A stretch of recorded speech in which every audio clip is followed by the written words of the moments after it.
15 years ago, I thought strength meant control over time, success, even people.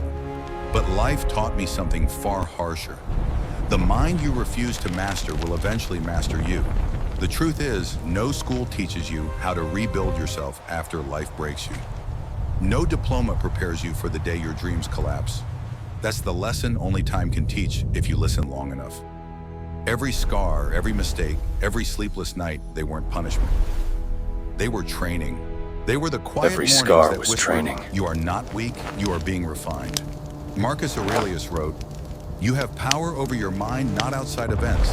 And after 15 years of chasing the world, I finally understood the strongest empires are built inside, not out there. So today I want to share with you 10 lessons that took me 15 years.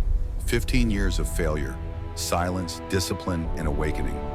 Lessons that will rewire how you see pain, purpose, and peace. Because once you learn to rule your mornings, you'll never kneel to your fears again. Lesson 1, control what is truly yours. 10 years ago, I thought strength meant control.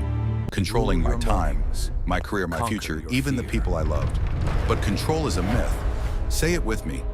Control is a myth. No one commands the wind. No one orders the tide. Marcus Aurelius learned that truth on the battlefield, surrounded by chaos, he could not bend storms, rebellion's betrayal. Yet even as Emperor of Rome, he wrote quietly to himself, "You have power over your mind, not outside events. Realize this, and you will find strength." Pause for breath. That single sentence took me 15 years to understand. The modern world teaches the opposite. We worship control's stock markets, followers' results. We measure life by what we can predict, manage, manipulate.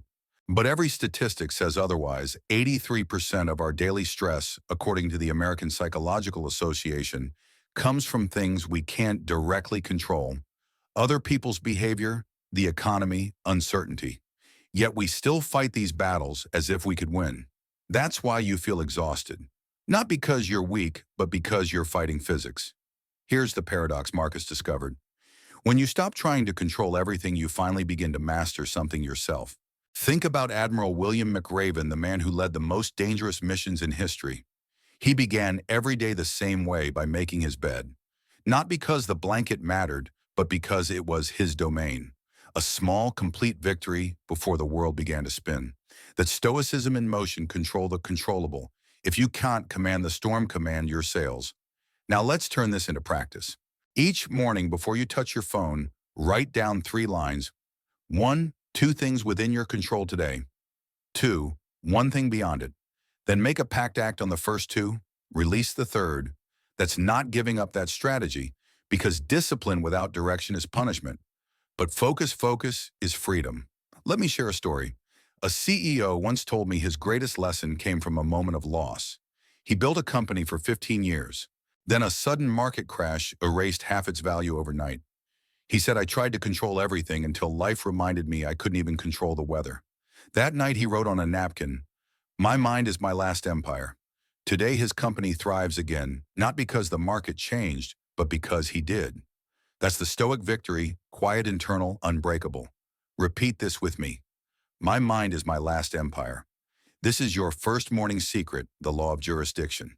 Before the sun rises, remind yourself you own your thoughts, your words, your actions.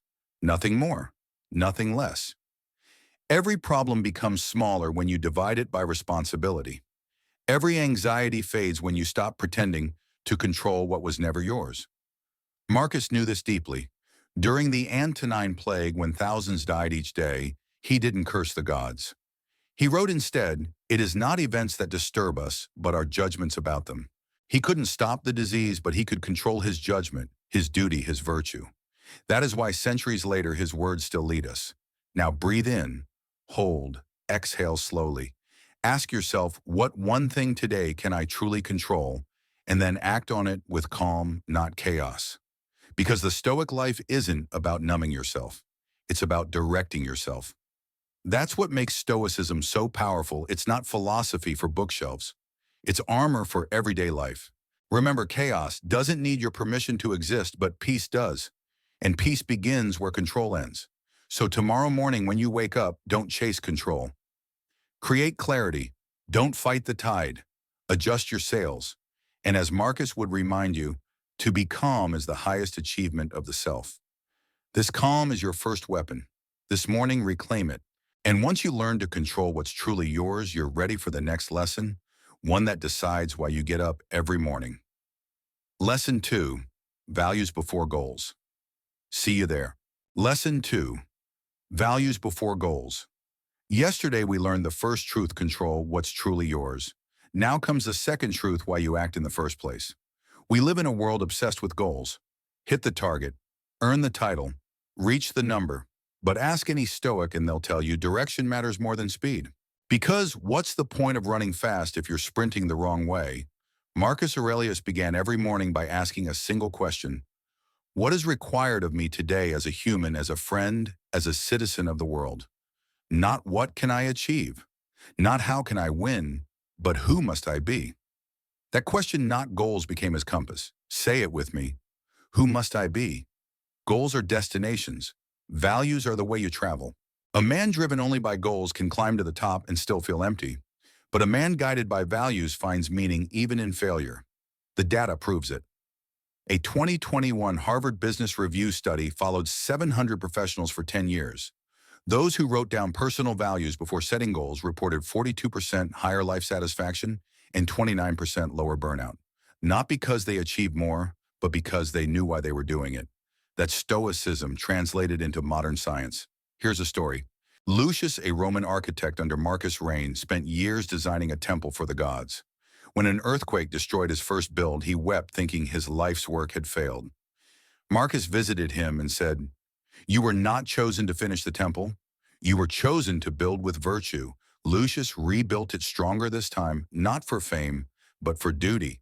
That temple still stands today. Lesson: you can't always control the outcome, but you can always choose the spirit in which you build. So here's your morning secret. Each dawn before the noise begins, write a 3-line creed. 1. Today I will embody this virtue. 2. I will avoid this weakness. 3. I will serve this person or purpose. Tufan. It's not a to-do list. It's a to-be list. Repeat it out loud, because words shape the mind, and the mind shapes the let's breathe together. Inhale for 4, hold for 2, exhale for 6. Now whisper to yourself, I choose values over validation. Because here's the trap: the world rewards outcomes, not integrity. You'll get likes for your results, not your process. But peace comes only to those whose private life matches their public ideals. Marcus wrote, waste no more time arguing what a good man should be. Be one. That's not advice, that's a challenge. Let me share something real. I once interviewed a startup founder who scaled his company from 0 to 100 employees in 18 months. When the market crashed, his investors left. He lost almost everything. I asked, what kept you from breaking down? He smiled and said, my company was gone, but my principles stayed. I never lied. I never mistreated anyone. That's what I kept. He told me something I'll never forget. Values are the one asset that inflation can't touch. That line changed how I saw wealth forever. Every morning, the Stoic mind doesn't ask, will I succeed? It asks, will I stay true? And when you live by that question, failure stops feeling fatal. It becomes feedback. So say it again. Direction over speed, values before goals. If your goal is to be rich, your value might be discipline. If your goal is to lead, your value should be humility. If your goal is to find peace, your value must be truth. Because when values guide you, even chaos has clarity. Here's a quick reflection exercise, 60 seconds. Think of one goal you've been chasing. Now ask yourself, what value is this serving? If you can't answer, you're not chasing success, you're running from emptiness. That's the hidden pain of modern life. We chase outcomes that don't reflect our principles. And when we get them, the victory feels hollow. Marcus knew this. That's why his journal meditations never mentions achievements, only attitudes. Now let's reframe your morning. Before you open your phone, imagine your Marcus at dawn. Your servants wait. The empire depends on you. But before orders, you write one sentence. Let virtue lead me today. No emails, no meetings. Just that. It's not weakness, it's wisdom. Because clarity isn't found in control, it's found in character. The Stoic path isn't about becoming emotionless. It's about becoming anchored so storms can't move you. When your values are clear, decisions become easy. When your purpose is strong, pressure becomes practice. That's the shift. Stop asking, what can I get today? Start asking, who can I become today? Here's your application challenge for tomorrow morning. Write down your three-line creed. Keep it visible for 7 days. Every time you drift, reread it aloud. Studies show that repetition for just 1 week rewires neural pathways related to focus and emotional regulation. In other words, you'll literally train your brain to act stoic. Marcus Aurelius wrote during war, "If it's not right, don't do it. If it's not true, don't say it." That's how he ruled millions without losing himself. Let that be your reminder. Greatness built without virtue collapses quietly. So tomorrow morning, before chasing new achievements, define the person you want to be. Because one day your goals will fade, your titles will vanish, but your character will still speak in the silence. And when you know who you are, every goal becomes a tool, not a master. Once your values are set, you'll discover a secret: consistency beats intensity. In the next lesson, we'll explore the hidden engine of transformation. Lesson 3, Compound Mornings Beat Occasional Miracles. Lesson 3, Compound Mornings Beat Occasional Miracles. Yesterday we spoke about values. Today we learn how to turn those values into reality, one sunrise at a time. Most people chase miracles. They wait for the big break, the perfect timing, the once-in-a-lifetime chance. But life, as Marcus Aurelius wrote, is made of small acts repeated with fidelity. Greatness isn't a single explosion. It's daily sparks faithfully lit. Say it with me: small acts, great power. 1. The myth of motivation. Motivation feels powerful until it doesn't. Studies from Stanford University show that motivation lasts an average of 48 hours after an inspiring event. Discipline, by contrast, can last decades because it's built on structure, not feeling. So here's the first truth of compound mornings: don't chase energy, build rhythm. Every morning you repeat a habit, your brain releases a small dose of dopamine, not because it's exciting, but because it recognizes progress. Consistency literally rewires neural circuits for focus and calm. Marcus called it training the ruling part of the soul. Imagine this: you have two warriors. One swings once a week with full force, spectacular, loud. The other trains quietly every dawn, perfecting his stance. In 15 years, who masters the sword? The answer is simple, but few live it. 2. The 1% rule. The British cycling team once transformed mediocrity into dominance through marginal gains, improving each routine by 1%. Within 5 years, they won 66 Olympic medals. Your mornings can do the same. If you improve 1% per day, mathematics says you'll be 37 times better in 1 year. That's not a slogan, it's exponential growth. Say it with me: 1% today compounds tomorrow. 3. Design your morning system. A Stoic doesn't wait for motivation, he engineers it. Here's a simple framework you can try tomorrow morning. Minute 05, silence. Sit, breathe, let the mind settle. Minute 5:10, movement. Stretch, push-ups, walk, anything that wakes the body. Minute 10:15, mind fuel. Read 5 pages of philosophy or write 3 lines in a journal. That's at 15 minutes. Follow this for 30 days and you'll notice something strange. Life slows down even when the world speeds up, because you've built an anchor. Marcus Aurelius didn't own an alarm clock, but he still woke early. He wrote, "At dawn, when you have trouble getting out of bed, tell yourself, I rise to do the work of a human being." He wasn't chasing comfort. He was chasing clarity. Every morning was a rehearsal for virtue. You can do the same without an empire to run. 4. When you skip a day. Let's talk about failure, because it will happen. You'll oversleep. You'll break your streak. Your mind will whisper, see, you're not disciplined. Pause, breathe. Stoics don't count failures, they count returns. Seneca wrote, "No man is more unhappy than he who never faces adversity, for he is not permitted to prove himself." Each return is proof. Each restart is strength. So when you fall, say, I begin again. Then begin. 5. The science of momentum. Neuroscientist Andrew Huberman found that performing one small win early in the day spikes dopamine for up to 3 hours. That chemical momentum makes the next discipline act easier. So the Stoic secret isn't superhuman willpower. It's stacking small wins before the world interferes. Make your bed, drink water, breathe deeply, write one sentence. That's not trivial, that's tactical. Say this with me, my mornings write my future. When you control your morning, you reclaim your day. When you repeat your day, you design your destiny. That's the math of mastery, tiny, invisible, unstoppable. 6 practical challenge. Here's your 7-day Stoic challenge. 1. Wake 15 minutes earlier. 2. Do the 15-minute system above. 3. Track it on paper, not an app. After 7 days, note your focus level from 1 to 10. Most people report a 30–40% increase in focus and lower anxiety by day 7.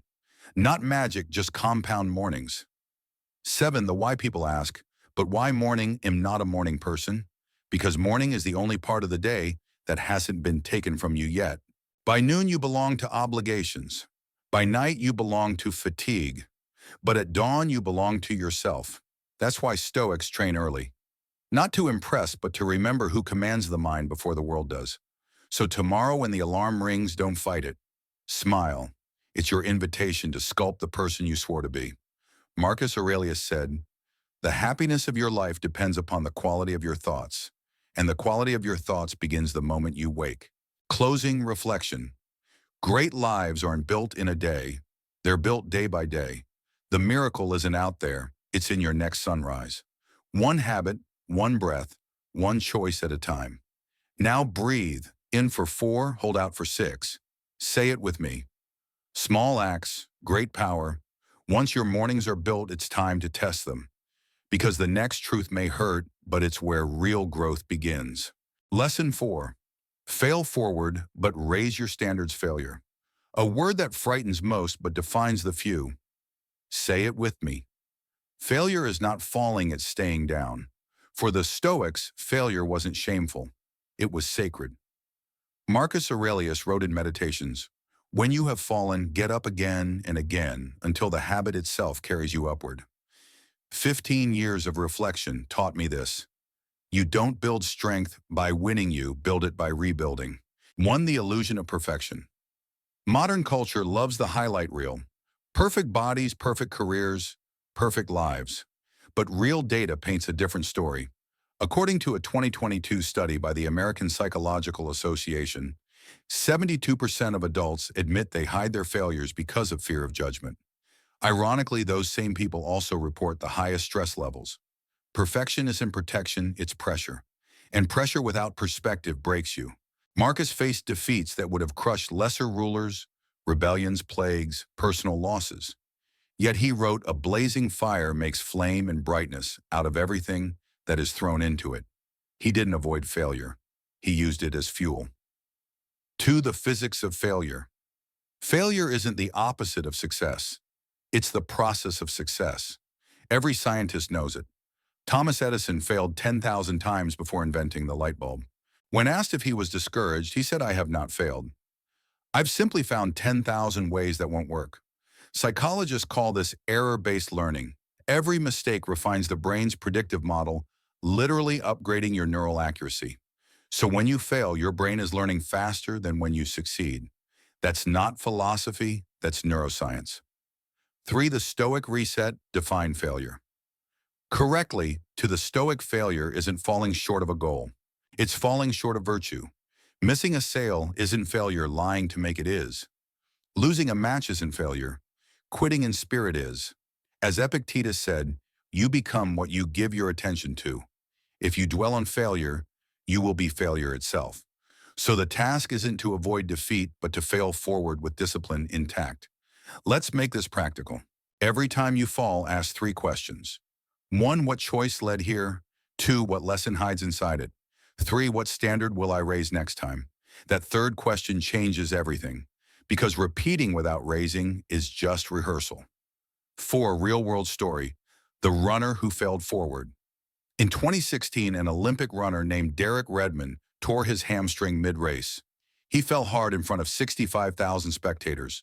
Most people would have stopped, but Derek stood up, limped forward, tears streaming down. Halfway through, his father broke through security, wrapped an arm around him, and together they finished the race. They didn't win medals, but they won the world's respect. Derek later said, "That day I learned what standards really are. They're the promises you keep to yourself when no one's watching. That's Stoicism in motion. 5. The raise your standards law. If you want to evolve, stop lowering your standards to match your feelings. Raise your standards to shape them. Seneca warned, it is not because things are difficult that we do not dare, but because we do not dare that they are difficult. So next time you fail, don't say, "I'll try again." Say, "I'll try again," smarter. That's the Stoic upgrade. Let's breathe together in for 4, hold for 2, out for 6. Now repeat quietly. Failure refines me, not defines me. That's your mantra for the week. 6. The science of standards. A 2020 Cambridge study found that people who consciously raise standards after setbacks, writing one higher rule for themselves, increase their long-term performance by 38% on average. Why? Because setting new standards signals the brain to rewire for resilience instead of rumination. Your standards are your self-programming language. Change the code, change the outcome. So don't just recover, recalibrate. 7. Morning practice. Here's your morning Stoic exercise. After any failure, write one sentence starting with, "From now on, I will always example." "From now on, I will always prepare the night before." Then list one value it protects: discipline, honesty, courage. Read it aloud for 3 mornings. The brain learns what it hears often. That's how you transform emotion into education. Marcus Aurelius didn't fear loss. He feared mediocrity of spirit. He wrote, "The impediment to action advances action. What stands in the way becomes the way." That's not a metaphor. That's a roadmap. Every obstacle contains a blueprint for a stronger you, if you're willing to study it. 8. Closing reflection. Remember this. You can't control the size of your failures, but you can control their return on investment. Every stumble can buy wisdom if you pay attention. Every defeat can sharpen judgment if you refuse to repeat it. So stop fearing the fall. Start fearing the failure to rise. Say it with me one last time: fail forward. Raise your standards. Because the Stoic doesn't pray for lighter burdens, he builds stronger shoulders. Now that you've learned how to rise after falling, the next step is to defend what you've built, because the greatest threat to focus isn't failure, it's distraction. Lesson 5, guard your attention. Like a fortress. Your attention is the most valuable currency you will ever own, and yet most people give it away for free. Marcus Aurelius once warned, "You have power over your mind, not outside events." Realize this, and you will find strength. But in today's world, that power is constantly under siege. Every single day, your mind is attacked by hundreds of tiny intrusion, notification, noise, endless scrolling. These are not harmless distractions. They are subtle thieves stealing the empire of your focus, one glance at a time. So say it with me: guard your attention like a fortress. A study by Microsoft found that the average human attention span has now dropped to only 8 seconds, shorter than that of a goldfish. Not because we became weaker, but because the world became louder. We live inside what psychologists now call the economy of distraction. Companies don't just sell products anymore. They sell slices of your consciousness. Every scroll, every ping, every vibration whispers the same command: look here, forget yourself. But the Stoic does not forget. He watches his mind like a sentinel on the wall. Marcus Aurelius wrote, "Nowhere you can go is more peaceful, more free of interruptions than your own soul." Retreat into it often. That is the Stoic fortress, the inner retreat. Close your eyes for a moment and imagine your mind as a walled city. Each gate is one of your senses. Now picture every app, every ad, every distraction knocking to enter. Who will you let in? Who will you keep out? That single decision, repeated daily, builds or breaks empires. Harvard researchers discovered something extraordinary. People spend 47% of their waking hours thinking about something other than what they're doing. Nearly half of life gone to mental wandering. And the more the mind wanders, the less happy it becomes. Focus, then, isn't just productivity, it's peace. Say it with me. Focus is freedom. Epictetus once taught a method of control so simple it feels timeless. Pause before reacting. Ask yourself, is this within my control? And act only if it aligns with virtue. Today, that method is your modern shield. When your phone lights up, pause. Ask, does this serve my purpose? If it doesn't, let it pass. Every ignored distraction forges your armor stronger.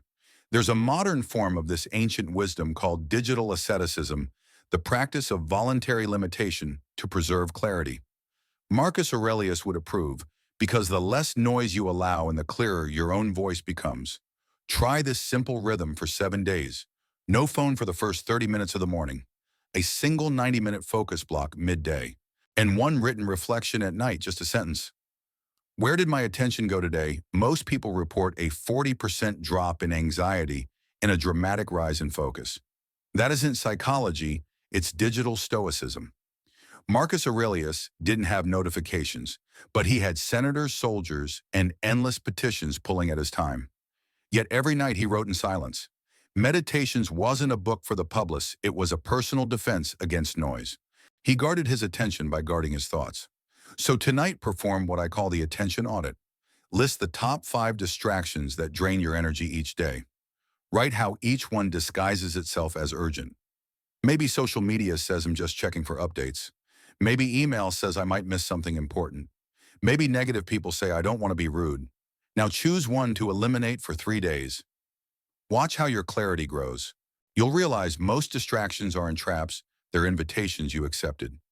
Seneca once said, "He who is everywhere is nowhere." When you say yes to everything, you are saying no to yourself. True freedom begins with selective attention. Say no to gossip.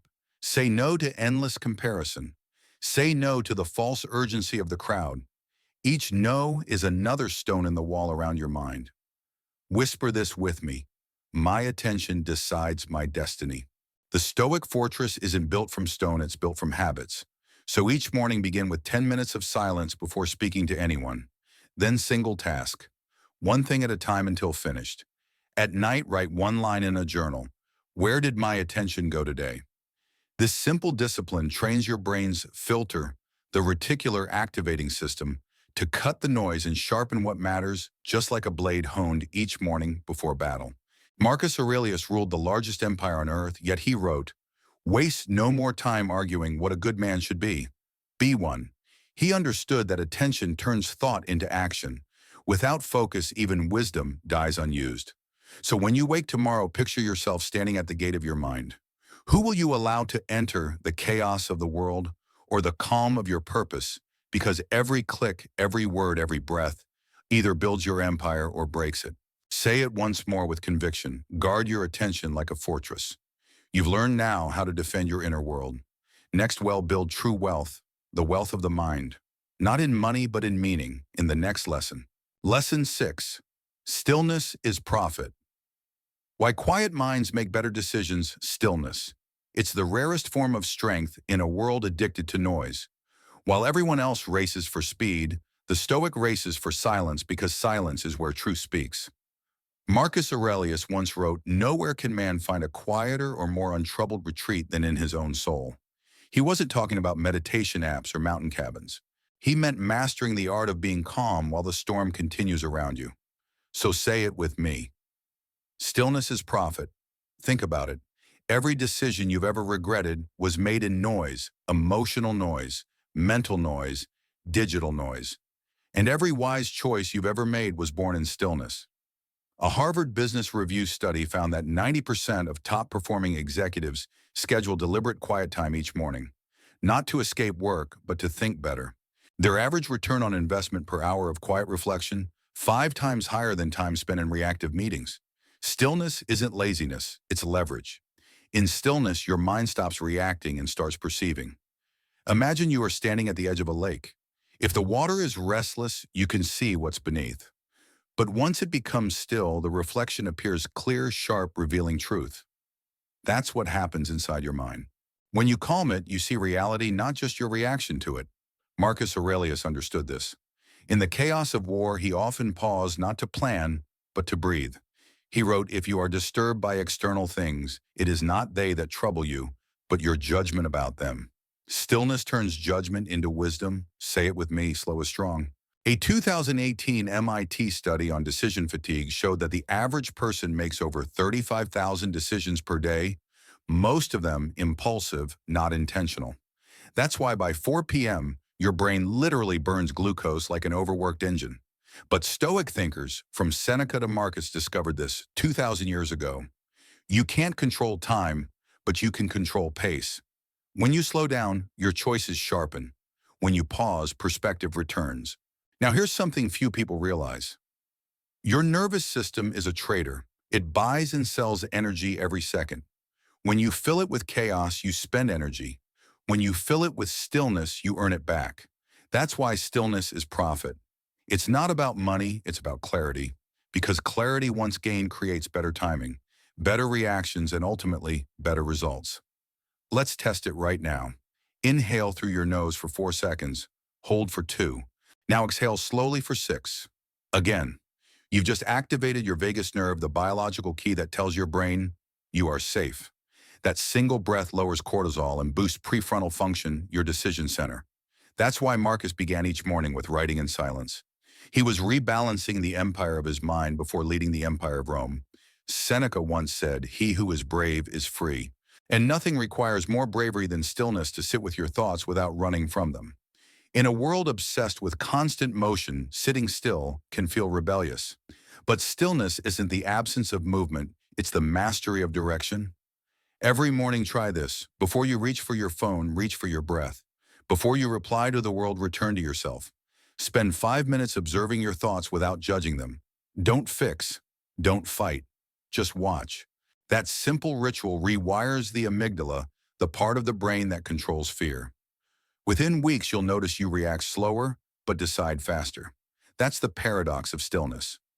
The quieter you become, the more decisive you are. Marcus Aurelius ruled over millions, yet, in his journals, he often wrote like a man trying to rule only one thing, his own mind. He said to be calm is the highest achievement of the self. Notice not victory, not wealth, not fame, calm, because calm sustains everything else. A noisy mind spends energy like a gambler. A quiet mind invests it like a philosopher. Say it with me. Quiet minds see farther. Imagine 2 generals before battle. One shouts orders in panic. The other observes silently, then moves once with precision. Which one wins the second always? Because silence sees patterns that noise hides. That's why the Stoics valued morning stillness not for serenity, but for strategy. Stillness lets you zoom out before the world drags you in. So here's your Stoic morning practice. 1. Before sunrise, spend 10 minutes in quiet observation. 2. Write one line. What deserves my attention today? 3. Throughout the day, pause before each major decision and ask, am I calm enough to choose clearly? Do this for 7 days and you'll notice life starts to slow down without you losing momentum. You'll begin to see through noise and act from clarity. Stillness doesn't mean nothing happens. It means only the right things happen. Marcus Aurelius taught that the mind is like a garden. If left unattended, weeds of anxiety grow wild. Stillness is the gardener's hand, gentle, patient, but disciplined. So tomorrow morning, when the world begins, its noise return to silence. You don't need to flee to the mountains. The quietest place is already within you. Say it once more. Stillness is profit. Because in stillness, you earn the most precious currency of all, clarity. And clarity compounds into peace, purpose, and power. You've learned how to guard your mind and profit from stillness. Next, go deeper into mental wealth, because the richest person is not the one who has more, but the one who needs less. Lesson 7, the wealth of simplicity, why owning less makes you richer. What if everything you owned you? Most people think wealth means adding more. More comfort, more things, more goals. But Marcus Aurelius saw it differently. He wrote, a man's true wealth is the good he does in the world, not the gold he stores in his chest. In Stoicism, wealth isn't measured by accumulation. It's measured by freedom. And freedom begins the moment you stop needing what you already have. Say it with me, the less I need, the richer I become. We live in an age of endless consumption. Every scroll tells you what you're missing. Every ad whispers, you're not enough yet. And so we chase not because we're greedy, but because we're afraid to feel empty. But the Stoics learned this truth 2,000 years ago. Emptiness isn't poverty. Emptiness is space, and space is where peace begins. Seneca once said, it is not the man who has too little, but the man who craves more, who is poor. Think about that for a moment. If you wake up each morning believing you need just one more thing to feel complete, then you're not living, you're postponing. Let's take a story. A few years ago, a man in Tokyo named Fumio Kondo began removing one item from his apartment every day. One pair of shoes, one book, one gadget. After 3 months, his space looked almost empty. But he said something remarkable: I didn't lose possessions. I found peace. This story isn't about minimalism. It's about mastery over desire. Each item removed was one layer of mental noise peeled away. Each moment of release made him lighter, more focused, more alive. That's Stoic wealth. Marcus Aurelius ruled an empire that stretched across continents, yet he owned less than most modern people today. His robes were simple. His meals were plain. He ate bread, olives, and water, yet his mind governed millions. Because his focus was undivided. He understood that the mind cannot rule when it is ruled by craving. He wrote, "Do not indulge in excess, for it dulls the edge of reason. Stillness makes you wise. Simplicity keeps you free." A study from Princeton University found that after reaching a certain level of income, around $75,000 a year, additional wealth doesn't increase long-term happiness. Instead, anxiety, comparison, and fear of loss actually rise. In other words, the curve of joy flattens, but the curve of worry climbs. That's why simplicity isn't about owning nothing. It's about owning exactly enough. Seneca, who was one of the richest men in Rome, still practiced voluntary poverty. For a few days each month, he slept on the floor and ate coarse bread. He would whisper, "Is this what I feared?" And each time his confidence grew, because he realized comfort had never been the source of his peace. Say it with me: I own my mind. Nothing else owns me. Every time you declutter, not just your desk, but your day, you reclaim energy. The average person checks their phone 96 times a day. That's 96 fragments of attention scattered across digital dust. Now imagine reclaiming even half of that energy. What could you build with it? A business, a body, a purpose, a life that breathes again. Freedom isn't somewhere else.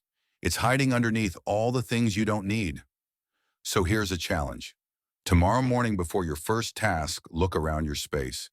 Ask yourself, what in this room no longer serves who I'm becoming? Pick one item, just one, and remove it. Then write one line: today I released what doesn't serve my purpose. Do that for 7 days. You'll feel something shift, not outside, but inside. Your thoughts will breathe. Your focus will expand. Your soul will feel less cluttered. Marcus once wrote, "You could leave life right now. Let that determine what you do, say, and think." This wasn't a call to fear, it was a call to simplify. Because when you realize how short life is, you stop wasting it on things that don't matter. Simplicity isn't about deprivation, it's about direction. When you have less noise, you hear your calling louder. When you carry less weight, you walk farther. That's why every Stoic morning begins not with adding, but with subtracting. What can I let go of today? What habit, what object, what worry no longer deserves space in my mind? Say it softly: what I release releases me. Because in the end, simplicity is not about your closet, it's about your consciousness. The richest people in history didn't own the most, they needed the least. Buddha sat under a tree. Epictetus owned nothing but a cloak. Marcus ruled Rome, but slept on a soldier's bed. Different lives, same freedom. They understood something modern society forgets. Luxury can comfort you, but simplicity can liberate you. So tomorrow, as the world tells you to want more, whisper back to it, "I have enough." Not because you've given up, but because you've grown up. Stillness gave you clarity. Now simplicity will give you control. The less you carry, the higher you rise. And in that rise, you'll discover the quiet wealth the Stoics spoke of. Not gold, not fame, but the calm certainty that nothing owns you anymore. Say it one last time. The less I need, the richer I become. You've learned how to find wealth in simplicity. Next, build resilience that money can buy. Lesson 8, the obstacle wallet. Turning setbacks into strategy. Every empire, every legend, every great mind broke before it broke through. Because life doesn't hand you lessons, it builds you for them. Marcus Aurelius called adversity the training ground of the soul. He wrote, "The impediment to action advances action. What stands in the way becomes the way." That single line, "the obstacle is the way," became the foundation of all Stoic resilience. And today we'll turn it into a strategy: your obstacle wallet. Picture this. Every time life hits you, rejection, failure, humiliation, you add it to a wallet. Not as debt, but as investment. Because the Stoic doesn't avoid pain, he profits from it. Say it with me. Every setback is a deposit in my obstacle wallet. Now, let's be honest, modern life makes it easy to quit. A lost deal, a bad comment, one failed launch, and people fold. But data from the Harvard Business School's 2022 entrepreneur study found that 78% of million-dollar founders experience 3 or more major failures before success. The difference, they didn't waste pain, they recycled it. That's Stoic strategy. The obstacle doesn't block your path. It is the path. Marcus Aurelius faced plagues, betrayal, and war. But instead of despair, he saw design. He said, "The universe works for you, not against you, even when it hurts." He didn't believe in luck. He believed in leverage. Every challenge he faced made him calmer, smarter, sharper. He learned that pain is not the problem, your perspective is. Seneca echoed this. A gem cannot be polished without friction, nor a man perfected without trials. Let's turn that into practice. Every morning, write down one challenge you're currently facing.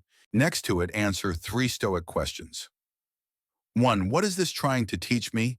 2. How can this improve my discipline? 3. How can I use it to serve others? That's how you turn emotion into education. Here's a real example.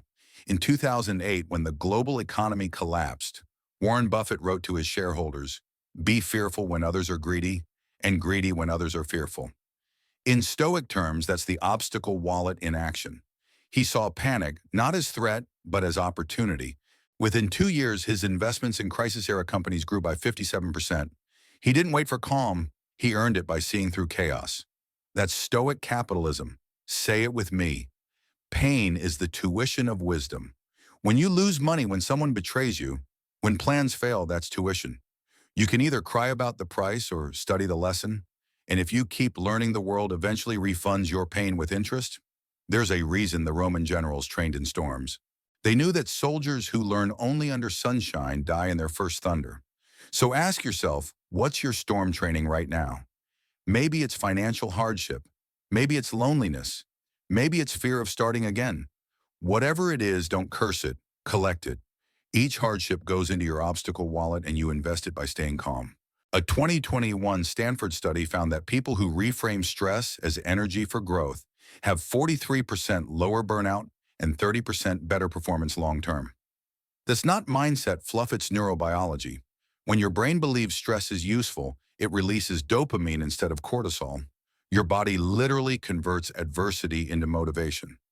Marcus didn't know neuroscience, but he practiced it daily. He simply called it alignment with nature. Here's your morning Stoic drill. When something goes wrong, whisper good. It's not denial, it's direction. You're telling your brain, I can use this. Got rejected. Good, now you can refine. Lost money. Good, now you can rethink. Got humiliated. Good, now your ego can breathe. You can't always control pain, but you can always control what you purchase with it. Your obstacle wallet works like compound interest. The more challenges you survive with clarity, the more confidence you earn. After a while, you start to notice something. Problems don't shrink. You just grow bigger than them. That's the Stoic secret of unbreakable people. They don't pray for easier lives. They train for stronger minds. Say it again. The obstacle becomes the way. Remember, the Stoics weren't warriors of muscle. They were warriors of meaning. Seneca, exiled by his emperor, wrote his greatest works in isolation. Epictetus, born a slave, taught emperors about freedom. Marcus, burdened by plague and betrayal, wrote the words that still heal the world. They all learned to turn suffering into strength by accepting it as the curriculum of life. So tomorrow morning, when something blocks your plan, don't ask, why me? Ask, what now? Because every obstacle comes with a hidden transaction. If you pay attention, you'll profit. Add today's pain to your obstacle wallet, not as punishment, but as capital. Because you're not here to avoid storms. You're here to learn how to steer through them. And once you do, you'll realize that no one can bankrupt a mind that sees value in everything. You've learned to turn setbacks into strategy. Next, we'll open the inner vault where real wealth is built not from money, but from mental strength. Lesson 9. The inner vault building unbreakable mental wealth. There's a kind of wealth the markets can't measure. It doesn't live in numbers, banks, or houses. It lives in silence. It's the inner vault. Marcus Aurelius never owned a palace of gold. He owned a mind that couldn't be stolen. He wrote, "A man's true wealth is the good he does in the world and the peace he keeps in himself." When everything collapses, the job, the relationship, the certainty, what remains? Only what's inside your vault. We spend our lives chasing net worth while ignoring mind worth. But when crisis hits, only one of them can save you. During 2020, while economies crashed, 25% psychologists reported a 42% rise in people practicing mindfulness journaling or stoic reflection. Why? Because when the world locked down, minds either broke or bloomed. The inner vault isn't built in peace. It's built in panic. It's not a luxury, it's armor. Let's define it. Your inner vault is the collection of beliefs, habits, and principles that protect your calm under fire. It's where discipline meets trust, where silence replaces reaction, and where gratitude pays dividends no market crash can erase. Seneca called it the fortress within. He said no wall offers more security than a well-governed soul. So ask yourself what's guarding yours. For most people, their vault is full of noise, anxiety, comparison, endless what-ifs. But mental wealth is not the absence of problems. It's the presence of perspective. Think of Epictetus. Born a slave, injured for life, yet he taught emperors about freedom. He owned nothing except control over his thoughts. That was his fortune. In today's terms, he had zero external equity, but infinite inner liquidity. Say it with me. My mind is my vault, and like any vault, it needs deposits. Every morning you invest, not with money, with moments. Spare 5 minutes of silence. Deposit calm. 10 minutes of reading. Deposit wisdom. One act of kindness. Deposit meaning. Do this daily and watch your mental interest compound. Because peace isn't found, it's funded. Science now proves what Stoics knew. Neuroscientists at Yale found that people who journal 10 minutes each morning show a 20% increase in emotional regulation after 6 weeks. That's measurable mental profit. Marcus Aurelius didn't call it journaling. He called it writing to remember who I want to be. Each night he balanced his inner ledger, auditing his actions, debts, and gratitude. That's why his meditations still pay dividends 2,000 years later. But the modern world tempts us to open our vault too often. Social media sells comparison. News sells chaos. Every scroll withdraws clarity. Every notification taxes peace. So here's your Stoic audit. If your phone were a bank, would you call those hours an investment or a leak? Be honest. Mental wealth grows when you protect your attention like currency. Because what you focus on expands and what you ignore withers. You might ask, how do I know if I'm mentally rich? Simple. When silence doesn't scare you anymore. When you can sit alone without reaching for distraction, you've unlocked the vault. It's what Marcus meant when he said, nowhere can man find a quieter or more untroubled retreat than in his own soul. That's not philosophy, that's freedom. Let's test it. Tomorrow morning before you open your phone, open your mind. Ask yourself, what am I grateful for right now? Name 3 things, no matter how small. Maybe it's the hum of the ceiling fan, the smell of coffee, the fact that you're still here breathing. That's a deposit. Do it for 30 days and you'll build an account even recessions can't touch. But there's another step: withdraw wisdom. When you face a crisis, open your vault and use what you stored. Self-control, patience, gratitude. That's your emergency fund. Because mental wealth isn't meant to be hoarded, it's meant to stabilize you when everything else collapses. When a project fails, spend your calm. When someone betrays you, spend your forgiveness. When life hurts, spend your presence. And you'll notice your balance never runs out. It grows stronger every time you use it. Let's tie this to a modern example. During the 2019 Thai cave rescue, the divers faced darkness, floods, and zero visibility. What kept them alive wasn't equipment, it was composure. They spent mental wealth earned through years of training under pressure. As one diver said, we had no light, but we had clarity. That's the inner vault in action. Say it with me, what's within me can never be taken away. That is mental wealth, not motivation, not hype. It's clarity you can cash anytime life demands payment. Seneca once wrote, "A great mind becomes stronger under adversity as fire is fanned by the wind." The inner vault turns that fire into focus. So today, audit your inner account. What beliefs are assets? What habits are debts? What people drain your peace and who deposits into it? Protect your vault. Because one day when the storms return, you'll need to withdraw from your inner reserves to stay standing. That's real security and the only kind that lasts. You've built discipline, resilience, and clarity. But there's one final lesson Marcus Aurelius left for us, a truth even time cannot erase. It's the legacy of the Stoic mind, how to leave something eternal behind even after you're gone. Stay for the final lesson. Lesson 10. Legacy in Stone. The Stoic Path to Timeless Prosperity. Everything you've learned, every scar, every storm, every silence was never just for survival, it was preparation for legacy. Because the ultimate Stoic lesson is this: wealth fades, fame vanishes, but character echoes. Marcus Aurelius ruled an empire, yet he wrote only for himself, not for glory, not for memory. And still 2,000 years later, his private words became a global scripture of strength. Why? Because truth, written in integrity, never dies. Legacy isn't built on monuments or marble. It's built on moments, the ones where you chose principle over comfort, patience over anger, purpose over approval. Each act of restraint, each morning of discipline, each kind word, their chisels carving your name, not on stone, but on souls. Seneca once said, "As long as you live, keep learning how to live. And in doing so, you teach others how to do the same." That's legacy teaching without talking. Think about it. Your children won't inherit your money as much as they'll inherit your mindset. Your friends won't remember your possessions, but how they felt around your presence. And the world won't remember what you built, only what you became while building it. The Stoic doesn't chase immortality. He earns continuity. He lives in such a way that when he's gone, people still rise a little higher because of how he stood. Modern psychology agrees. A 2023 Harvard study found that individuals who practice purpose-driven reflection, writing daily about meaning instead of goals, show 35% higher life satisfaction and 50% longer motivation consistency. Legacy isn't an accident. It's a daily practice. It's written in micro decisions, the tone you use when you're tired, the empathy you show when no one's watching, the grace you give when you could choose judgment. That's how invisible habits become eternal impact. Marcus knew this. Every night before he slept, he whispered a silent audit. Did I act like the man I wish my son would become? That's not ego. That's eternity. It's a quiet way of sculpting your name into the architecture of time.